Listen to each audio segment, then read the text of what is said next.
Hello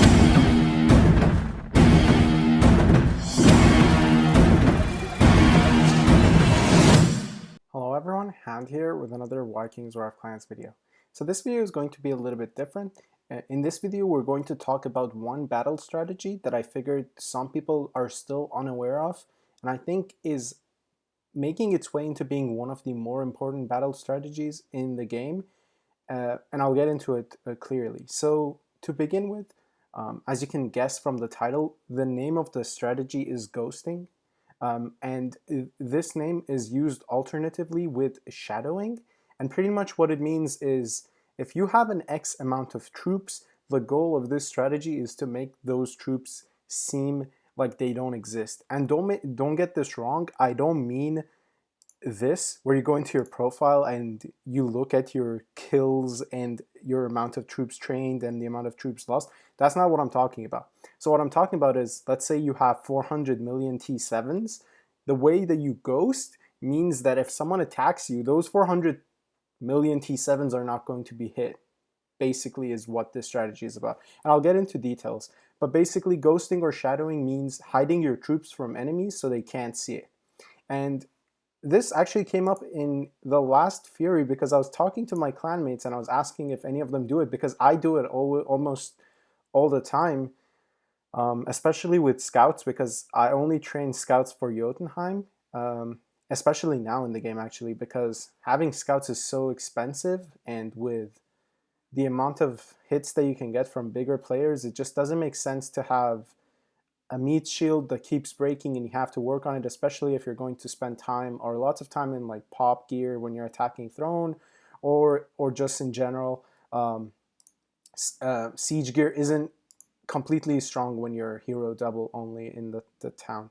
But basically what you can see is I only have 112 million T4 scouts right now. And actually I shouldn't have this, because last Jotunheim I made sure to remove all my troops in scouts. But what ended up happening was there was a technical difficulty on Plarium's behalf, and they ended up giving some players troops that they had lost during that period.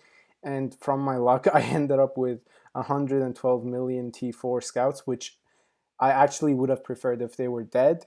But I mean, I'm not complaining. They're still in my account, so I don't have to train them later on. And I can use them to get some more shards. So what happens is, in most cases, if I'm attacking someone, I'm either in my pop siege gear like I am right now, or I'm in normal siege gear, and my scouts become really weak, especially if I obviously only have 112 million T4s, there's no T7s. Anyone could pretty much solo that with a full T7 hit. And I rather not lose points on scouts, obviously when I don't have enough meat shield. So what I end up doing most of the times is just ghosting my scouts.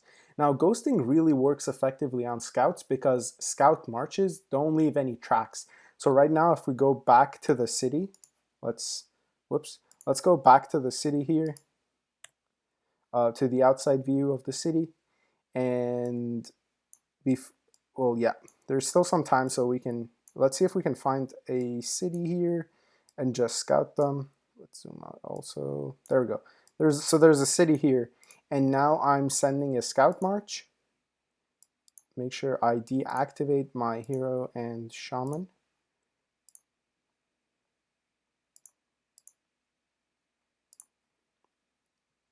And basically this purple march is invisible to any other player, versus a red march like this, where you're sending a specific amount of troops. Send. So now we have two marches. One of them is scouting. I'm going to cancel the scout actually. There we go. So the purple scout march is invisible. Boost it back. But this red march is visible to everyone else. So everyone knows that right now I'm attacking Messiah's stone city. But before that, when I was scouting it, no one would have known, or no one could have figured that I was attacking or scouting, right? So now the way that I ghost is pretty much find a city at the edge of the map. And usually when we do set up our hive, let's say if we set up our hive in this end of Jotunheim or wherever, I'm just going to move there just to explain this. Let's boost this one back to us. Perfect. So let's relocate here. Now, if you can look at the map, I'm currently positioned at the furthest to the left of the top section of the map. I will be looking for the exact counter opposite this section of the map in Jotunheim. And obviously there's always players here in Jotunheim. Now this isn't Jotunheim, so we have to do some looking to try to find someone. But there's always players on all four corners of the map in Jotunheim. Okay, perfect. There is a town here. And I go here and look at my scout march time before I send it, so 10 minutes. It's not a lot, but it works because let's say you do a 10-minute cycle and then you recycle and you do it again over and over. And obviously, if you notice right now, I don't have a march size boost, so my march isn't good enough. I can obviously ghost all of these with this march size because it's not a lot, but then I'll be wasting a lot of my march, which isn't something that I want to do, because then if I attack someone, I have to go look through 20 or 18 marches just to find one march to recall. So I usually end up spending one of the 3250s, which I will be needing for normal fights anyway. So I end up activating it, and now for the purpose of just showing you guys also, whoops, I will activate a 3250 if I can. There we go. There we go.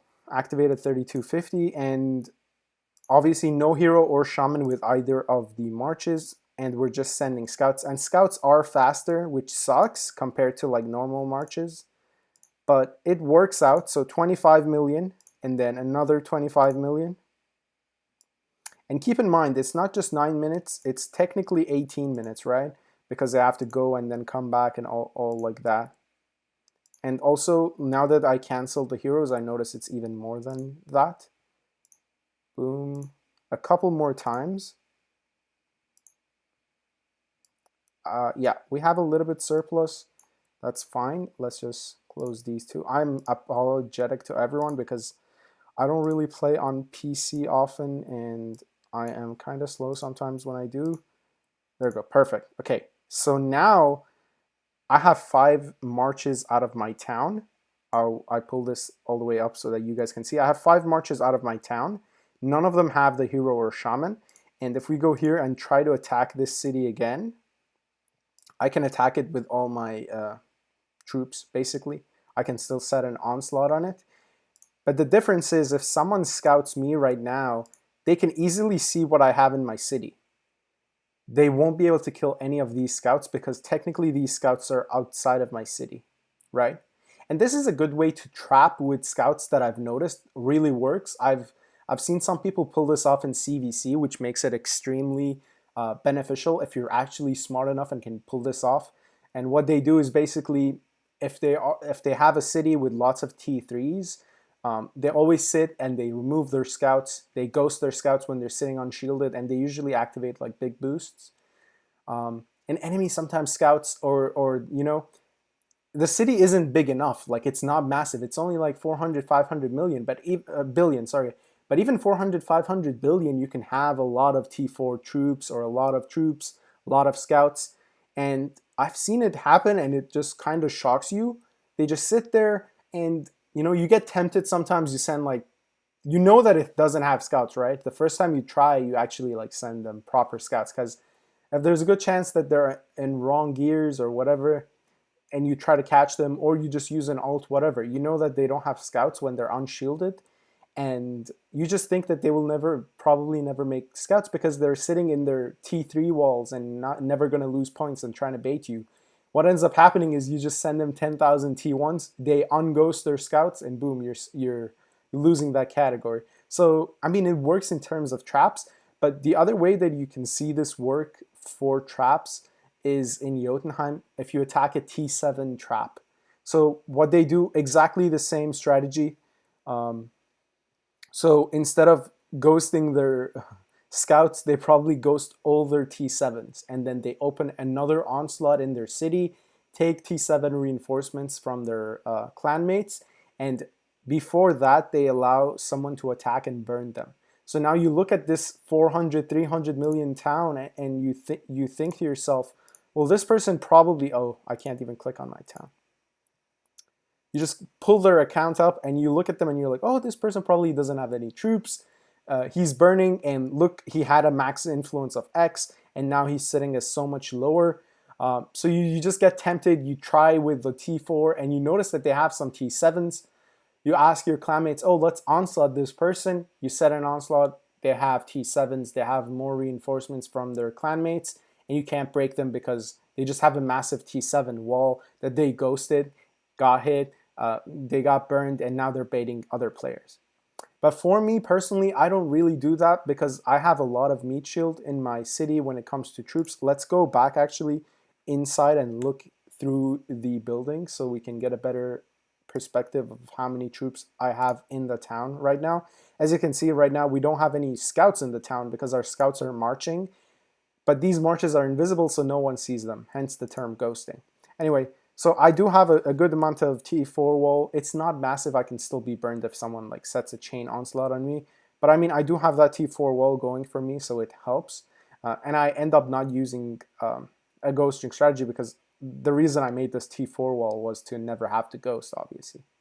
Now, there's other practicalities to ghosting. It's not just for trapping.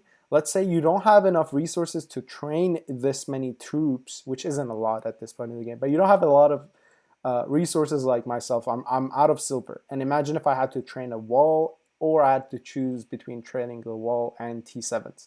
What you end up doing is train as many T7s as you need without having to train your walls. And basically what you end up doing is ghost your T7s and unghost them gradually as you go, basically in Jotunheim, wherever you are, and just unghost them, take whatever is needed in your onslaught, and then ghost the remainder.